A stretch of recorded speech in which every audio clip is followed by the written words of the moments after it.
Om Sai Ram. Welcome to Sai Samarpan channel. मैं हूं आपके साथ में Vinni. Happy Thursday to all my Sai devotees.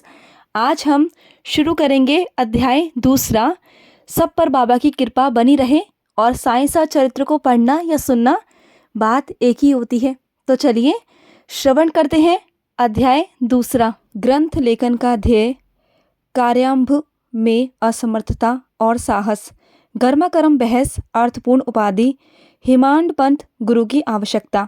गत अध्याय में ग्रंथकार ने अपने मौलिक ग्रंथ श्री साई सचरित्र मराठी भाषा में उन कारणों पर प्रकाश डाला था जिनके द्वारा उन्हें ग्रंथ रचना के कार्य को आरंभ करने की प्रेरणा मिली। अब वे ग्रंथ पठन के योग्य अधिकारियों तथा अन्य विषयों का इस अध्याय में विवेचन करते हैं। ग्रंथ लेखन का हेतु, किस प्रकार विषुचिका हैजा के रोग के प्रकोप को आटा पिसवाकर तथा उसको ग्राम के बाहर फिकवा कर रोका तथा उसका उन्मूलन किया। बाबा की इस लीला का प्रथम अध्याय में वर्णन किया जा चुका है। मैंने और भी लीलाएं सुनी जिससे मेरे हृदय को अति आनंद हुआ और यही आनंद का स्रोत काव्य रूप में प्रकट हुआ। मैंने यह भी सोचा कि इस महान आश्चर्यजनक लीलाओं का वर्णन बाबा के भक्तों के लिए मनोरंजन एवं शिक्षाप्रद सिद्ध होगा तथा उनके पाप समूल नष्ट हो जाएंगे। इसलिए मैंने बाबा की पवित्र जीवन गाथा और उनके मधुर उपदेशों का लेखन प्रारंभ कर दिया। श्री साईं की जीवनी न तो उलझनपूर्ण है और न ही संकीर्णपूर्ण, वरन सत्य और आध्यात्मिक मार्ग का वास्तविक दिग्दर्शन कराती है। कार्य आरंभ करने से असमर्थता और साहस। श्री हिमांड पंत को यह विचार आया कि मैं इस कार्य के लिए उपयुक्त पात्र नहीं हूँ। मैं तो अपने परम मित्र की जीवनी से भी भली भांति परिचित नहीं हूँ और न ही अपनी प्रकृति से। तब फिर मुझ सरीखा मूढ़मती भला एक महान संत पुरुष की जीवनी लिखने का दुस्साहस कैसे कर सकता है। अवतारों की प्रवृत्ति के वर्णन में वेद भी अपनी असमर्थता प्रकट करते हैं। किसी संत का चरित्र समझने के लिए स्वयं को पहले संत होना नितांत आवश्यक है। फिर मैं तो उनका गुणगान करने के सर्वथा अयोग्य ही हूँ। संत की जीवनी लिखने में एक महान साहस की आवश्यकता है और कहीं ऐसा ना हो कि चार लोगों के समक्ष हास्य का पात्र बनना पड़े। इसलिए श्री साईं बाबा की कृपा प्राप्त करने के लिए मैं ईश्वर से प्रार्थना करने लगा। महाराष्ट्र के संत श्रेष्ठ श्री ज्ञानेश्वर महाराज का कथन है कि संत चरित्र के रचयिता से परमात्मा अति प्रसन्न होता है। तुलसीदास जी ने भी कहा है, साधु चरित्र शुभम सरत कपासु नीरत विशित गुणमय फल जासु, जो सही दुख पर छिद्र दुरावा वंदनीय जेहि जग जस पावा। भक्तों को भी संतों की सेवा करने की इच्छा बनी रहती है। संतों का कार्य पूर्ण करा लेने की प्रणाली भी विचित्र ही है। यथार्थ प्रेरणा तो संत ही किया करते हैं, भक्त तो निमित्त मात्र या कहिए कि कार्य पूर्ति के लिए एक यंत्र मात्र है। उदाहरणार्थ शंख संख्या 1700 में कवि महीपति को संत चरित्र लेखन का प्रेरणा हुई। ईश्वर ने संतों में अंत प्रेरणा पैदा की और कार्य पूर्ण हो गया। इसी प्रकार शंख संख्या 1800 में श्री दासगुण की सेवा स्वीकार हुई। महीपति ने 4 काव्य रचे, भक्त विजय, संत विजय, भक्त लीलामृत और संत लीलामृत, और दासगुण के केवल 2, भक्त लीलामृत और संत कथामृत, जिसमें आधुनिक संतों के चरित्रों का वर्णन है। भक्त लीलामृत के अध्याय 31, 32 और 33 तथा संत कथामृत के 97 अध्याय में श्री साईं बाबा की मधुर जीवनी तथा अमूल्य उपदेशों का वर्णन सुंदर एवं रोचक ढंग से किया गया है। इनका उद्धरण श्री साईं लीला पत्रिका के अंक 11, 12 और 17 में दिया गया है। पाठकों से इनके पठन का अनुरोध है। इसी प्रकार श्री साईं बाबा श्री अद्भुत लीलाओं का वर्णन एक बहुत सुंदर छोटी सी पुस्तिका श्री साईनाथ भजनमाला में किया गया है। इसकी रचना बांद्रा श्रीमती सावित्रीबाई रघुनाथ तेंदुलकर ने की है। श्री दासगुण महाराज ने भी श्री साईं बाबा पर कई मधुर कविताओं की रचना की है। एक और भक्त अमिदास भवानी मेहता ने भी बाबा की कुछ कथाओं का गुजराती में प्रकाशित किया है। साईं प्रभा नामक पत्रिका में भी कुछ लीलाएं शिरडी में दक्षिणा भिक्षा संस्थान द्वारा प्रकाशित की गई हैं। अब प्रश्न यह उठता है कि जब श्री साईनाथ महाराज के जीवन पर प्रकाश डालने वाला इतना साहित्य उपलब्ध है, फिर और एक ग्रंथ साईं सचरित्र रचने की आवश्यकता ही कहाँ पैदा होती है? इसका उत्तर केवल यही है कि साईं बाबा की जीवनी सागर के सरदृश्य अगाध, विस्तृत और अथाह हैं। यदि उसमें गहरे गोते लगाए जाए तो ज्ञान एवं भक्ति रूपी अमूल्य रत्नों की सहज ही प्राप्ति हो सकती है, जिससे मुमुक्षुओं को बहुत लाभ होगा। श्री साईं बाबा की जीवनी, उनके दृष्टांत एवं उपदेश महान आश्चर्य से परिपूर्ण है। दुख और दुर्भाग्यग्रस्त मानवों को इनसे शांति और सुख प्राप्त होगा तथा लोक व परलोक में श्रेयस की प्राप्ति होगी।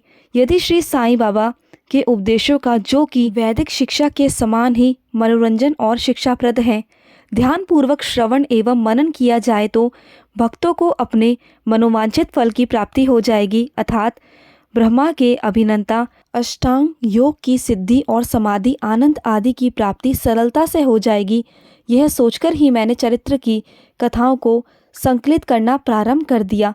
साथ ही ये विचार भी आया कि मेरे लिए सबसे उत्तम साधन भी केवल यही है। जो भोले भोले प्राणी श्री साईं बाबा के दर्शनों से अपने नेत्र सफल करने के सौभाग्य से वंचित रहे हैं, उन्हें यह चरित्र अति आनंदमय प्रतीत होगा। अतः मैंने भी अपना अहंकार उनके श्री चरणों पर नछावर कर दिया। मैंने सोचा कि अब मेरा पथ अति सुगम हो गया है और बाबा मुझे इहलोक और परलोक में सुखी बना देंगे।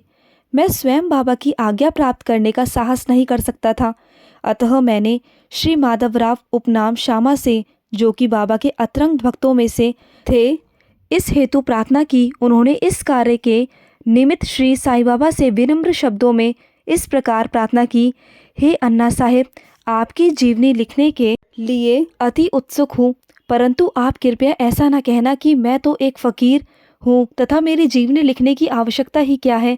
आपकी केवल कृपा और अनुमति से ही ये लिख सकेंगे, अथवा आपके श्री चरणों का पुण्य प्रताप ही इस कार्य को सफल बना देगा।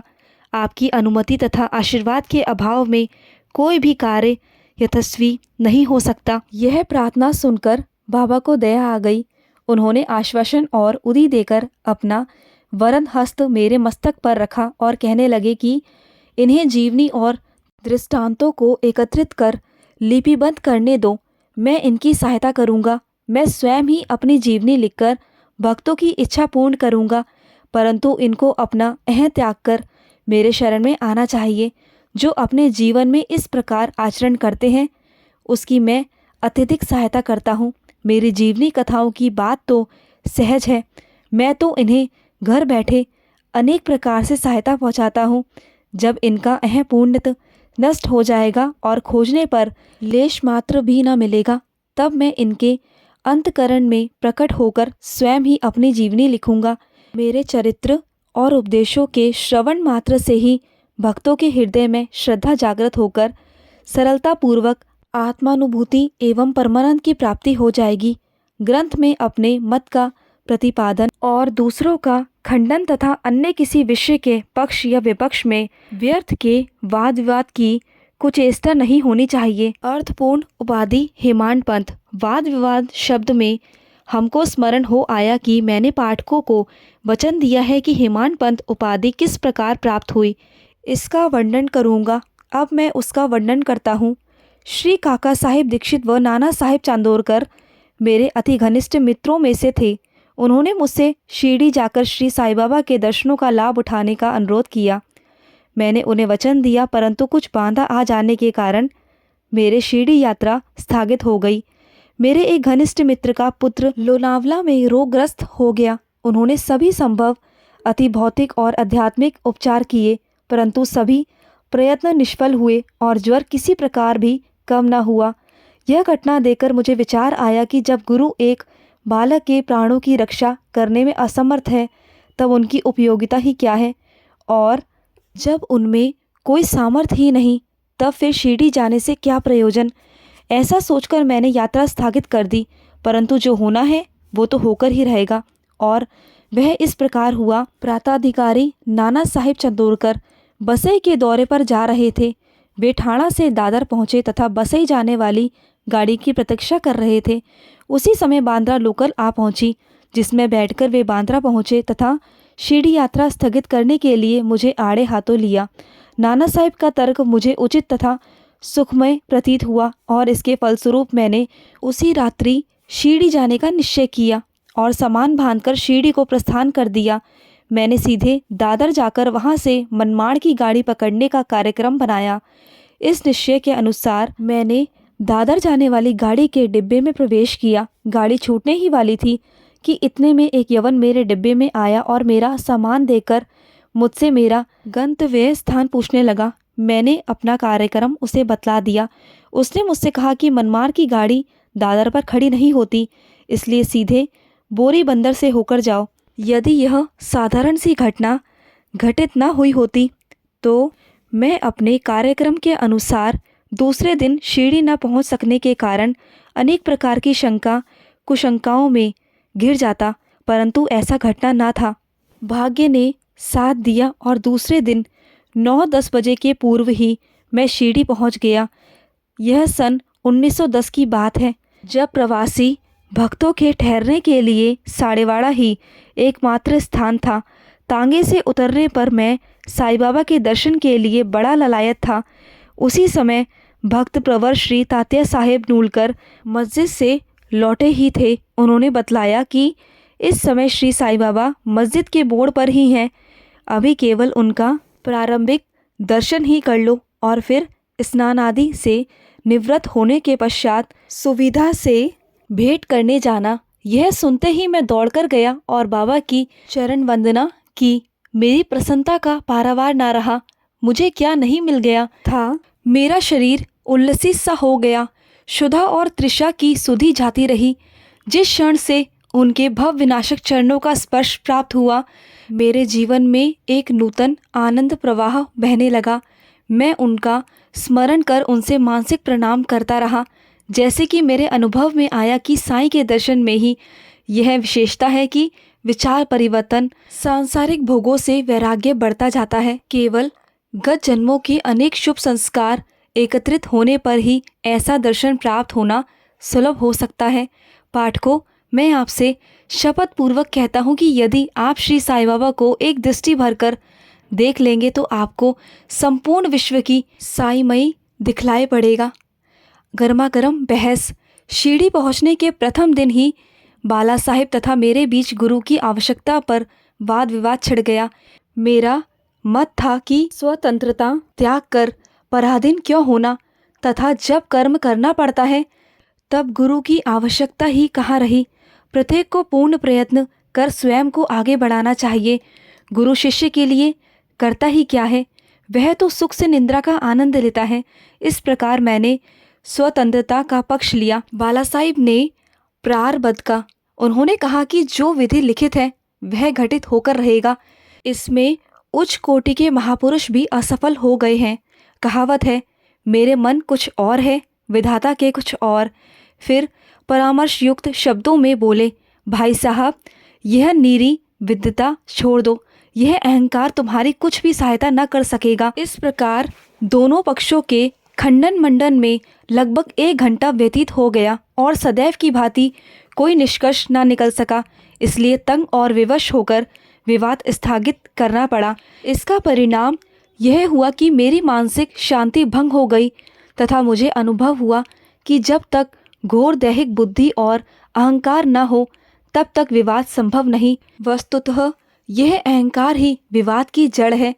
जब अन्य लोगों के साथ मैं मस्जिद गया तब बाबा ने काका साहिब को संबोधित कर प्रश्न किया कि साड़ेवाड़ा में क्या चल रहा था, किस विषय में विवाद था। फिर मेरी ओर दृष्टिपात कर बोले कि इन हेमांड पंथ ने क्या कहा। ये शब्द सुनकर मुझे अधिक अचंभा हुआ। साड़ेवाड़ा और मस्जिद में पर्याप्त अंतर था। सर्वज्ञ या अंतर्यामी हुए बिना बाबा को विवाद का ज्ञान कैसे हो सकता था। मैं सोचने लगा कि बाबा हेमांड पंथ के नाम से मुझे क्यों संबोधित करते हैं। यह शब्द तो हेमांद्री पंथ का अपभ्रंश है। हेमांद्री पंथ देवगिरी के यादव राजवंशी महाराजा महादेव और रामदेव के विख्यात मंत्री थे। वे उच्च कोटि के विद्वान, उत्तम प्रकृति और चतुर्वर्ग चिंतामणि जिसमें आध्यात्मिक विषयों का विवेचन है और राज प्रशस्वी जैसे उत्तम काव्यों के रचयिता थे, उन्होंने ही हिसाब किताब रखने की नवीन प्रणाली का आविष्कार किया था और बही खाते की पद्धति को जन्म दिया था। और कहा मैं इसके विपरीत एक अज्ञानी मूर्ख और मंदमती हूँ, अतः मेरी समझ में ये न आ सका कि मुझे इस विशेष उपाधि से विभूषित करने का क्या तात्पर्य है।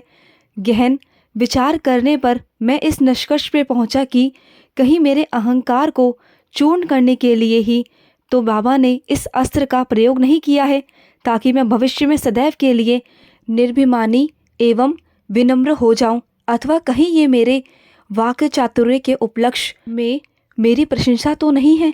भविष्य पर दृष्टिपात करने से प्रतीत होता है कि बाबा के द्वार हेमांड पंथ की उपाधि से विभूषीभूत करना कितना अर्थपूर्ण और भविष्य गोचर था। सर्वविदित है कि कालांतर में दाम्भोलकर ने श्री साईं बाबा संस्थान का प्रबंध कितने सुचारू एवं विद्वतापूर्ण ढंग से किया था। हिसाब किताब आदि कितने उत्तम प्रकार से रखे तथा साथ ही साथ महाकाव्य साईं सचरित्र की रचना भी की। इस ग्रंथ में महत्वपूर्ण और आध्यात्मिक विषयों जैसे ज्ञान, भक्ति, वैराग्य, शरणागति व आत्मनिवेदन आदि का समावेश है। गुरु की आवश्यकता, इस विषय में बाबा ने क्या उद्गार प्रकट किए, इस पर हेमांड पंथ द्वारा लिखित कोई लेख या स्मृति प्रत प्राप्त नहीं है, परंतु काका साहेब दीक्षित ने इस विषय पर उनके लेख प्रकाशित किए हैं। बाबा से भेंट करने के दूसरे दिन हेमांड पंथ और काका साहेब ने मस्जिद में जाकर घर लौटने की अनुमति मांगी। बाबा ने स्वीकृति दे दी। किसी ने प्रश्न किया, बाबा कहाँ जाएं? उत्तर मिला, ऊपर जाओ।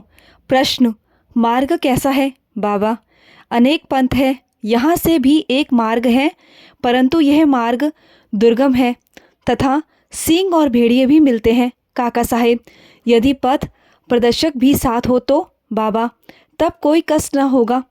पथ प्रदर्शक तुम्हारी सींग, भेड़ियों और खंदकों से रक्षा कर तुम्हें सीधे निर्दिष्ट स्थान पर पहुंचा देगा, परंतु उसके अभाव में जंगल में मार्ग भूलने या गड्ढे में गिर जाने की संभावना है। दाभोलकर भी उपयुक्त प्रसंग के अवसर पर वहां उपस्थित थे। उन्होंने सोचा कि जो कुछ बाबा कह रहे हैं वह गुरु की आवश्यकता क्यों है। इस प्रश्न का उत्तर है साईं लीला भाग 1 संख्या 5 व पृष्ठ 47 के अनुसार उन्होंने सदा के लिए मन में यह गांठ बांध ली कि अब कभी इस विषय पर वाद विवाद नहीं करेंगे कि स्वतंत्र या परतंत्र व्यक्ति आध्यात्मिक विषयों के लिए कैसा सिद्ध होगा।